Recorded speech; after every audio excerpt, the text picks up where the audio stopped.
સત્તાધારીઓને અત્યારે સમય નથી, પદાધિકારીઓ પાસે ટાઈમ નથી, તો આપના માધ્યમથી માત્ર પ્રજાને કહેવાનું છે કે કેશોદની અંદર પહેલાં અંડરબ્રિજ થયા પહેલાં પૂર્વ બાજુના માણસોને તકલીફ હતી. હવે અંડરબ્રિજ ચાલુ થઈ ગયો તો આખા કેશોદને પ્રોબ્લેમ છે.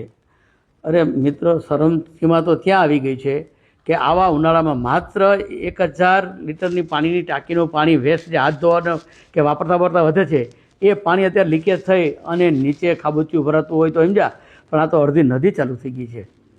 આ ક્યાંનો નહીં? અને પ્રજા આટલું બધું સહન કરશે? અને જુઓ તો અંડરબ્રિજ કરીને અત્યારે આ કેશોદ પૂર્વના માણસો તો અડધા તો 60% તો એમ જ ઘસાઈ ગયા છે. અને એમાંય આવા ઉનાળામાં અત્યારે કાંઈ નથી અને પાણી ટપકતું હોય તો કેટલું ખરાબ. બીજા નંબરમાં કોઈને પણ એવું હોય અને એને તમે સારા કપડાં પહેરાવી જોઈએ તો સારી વ્યક્તિ થઈ જાય, કેમ માની લેવું? એમ આવો રંગરોગાન કરી અને સારામાં સારું કરી નાખે દેખાવતી, એનો કોઈ મતલબ નથી. આ કાયમીનું છે, કાયમી માટેનું ઘરેણું છે અને કાયમી ઉપયોગની વસ્તુ છે. એને થોડુંક પ્રજા સાથે સરકાર થોડું સંકલન કરીને કાંઈક પણ સારું કામ કરે એવી દરેક નાના માણસોની તો અપેક્ષા હોય, પણ અત્યારે તો સારા માણસો અને કેશોદનું ખબર નહીં કેવી તાસીર છે. સમજુ માણસો કાંઈ બોલતા નથી અને ડાયા માણસો બહાર નીકળતા નથી, તો પછી આમ જનતાનું થશે કોણ? બે બાજુ ચાલવાનો રસ્તો છે માત્ર 1.5 ફૂટનો છે અને એ પણ નથી. તમે ક્યારેક જુઓ તો જે નાના માણસો શાકભાજી લેવા કે નાના કામે બહાર નીકળે છે, જે બાજુમાં રહેતા હોય એ ચાલતા જતા તેને ચાલવું કઈ જગ્યાએ? અરે નીચે જે પાણી કાઢવા વેસ્ટ પાણી કાઢવાનું જે છે એ જાળી નીચે બેસી ગઈ છે 2 થી 3 ઇંચ જેટલી. કોઈ પણ વાહન નીકળે તો એવો ધડાકો બોલે છે કે જાણે વાહન તૂટી ગયું. અને ખાસ કરીને કેશોદ પૂર્વમાં મોટે ભાગે છકડો રિક્ષાવાળા રહેવાવાળા છે. તમે જ્યારે જાઓ ત્યારે 1 કલાક પછી એક રિક્ષાવાળો ત્યાં પડેલો જ હોય, કેમ કે એનો ચીપિયો ભાંગી ગયો હોય.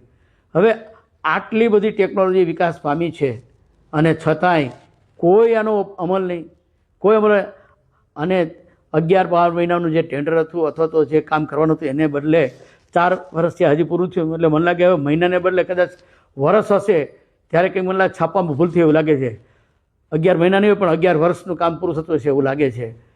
હવે આવી હાડમારી ગામ ક્યાં સુધી સહન કરશે? મિત્રો, જાગો અને સરકારમાં બેઠેલા અથવા તો સરકાર સાથે સંકળાયેલા અથવા તો જેની કંઈક લોકો અપેક્ષા રાખે એવા તમામ થોડાક જાગૃત થાવ અને આમાં ધ્યાન આપો. આપને ખાસ વિનંતી છે.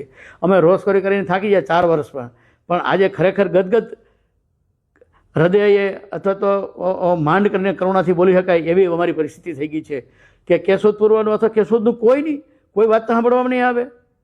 કંઈક તો ધ્યાન આપો ગુરુ, કંઈક ધ્યાન આપો.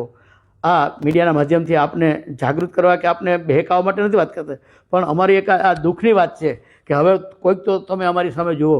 આટલી બધી વિટંબણાઓ હોય, આટલી મુશ્કેલી હોય, છતાં કોઈ ફેરફાર નહીં, એટલી રજૂઆતો થાય.